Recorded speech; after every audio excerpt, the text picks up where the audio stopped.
नमस्कार। आज के मुख्य समाचार में आपका स्वागत है। मैं हूं अमर सिंह। आप लोग देख रहे हैं एसपी न्यूज। दिल्ली को पछाड़कर आगे निकला यूपी। योगी सरकार में बनाया रिकॉर्ड। क्या है पूरा मामला, आइए जानते हैं। उत्तर प्रदेश ने वित्त वर्ष 2024-25 के पहले 10 महीनों में 2024 से जनवरी 2025 में नई कंपनियों के रजिस्ट्रेशन के मामले में दिल्ली को पीछे छोड़ दिया है।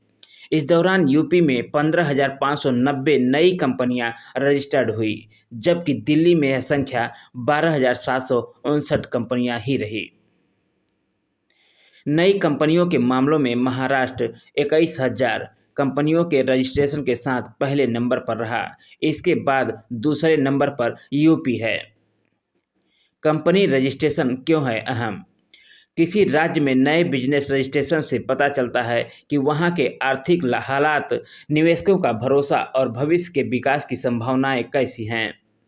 यूपी जैसे कृषि प्रधान राज्य का कंपनियों के रजिस्ट्रेशन के मामले में आगे आना दिखता है कि इंडस्ट्री और व्यापार के लिए यह राज्य तेजी से विकास कर रहा है। यूपी में क्यों बढ़ रहा निवेश?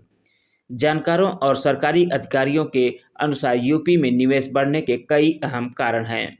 इन कारणों में से सबसे पहला कारण यूपी की तेजी से बढ़ती इकोनॉमी है। इसके बाद यूपी की लगातार बढ़ती उपभोक्ता खरीदार आबादी है।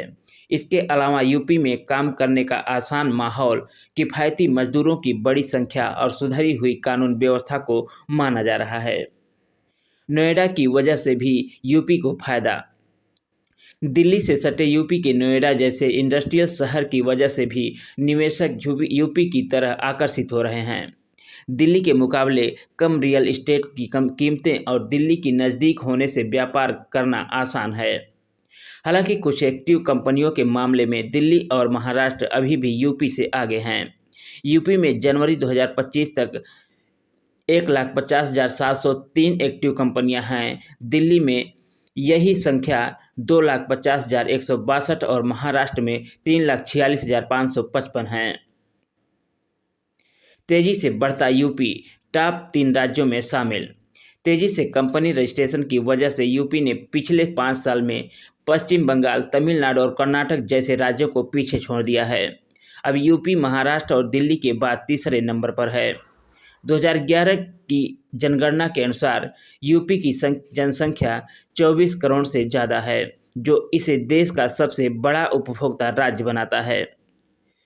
आबादी वर्किंग एज ग्रुप यूपी में है। इससे न केवल खरीदारी बढ़ेगी बल्कि मजदूरों की कमी भी नहीं होगी।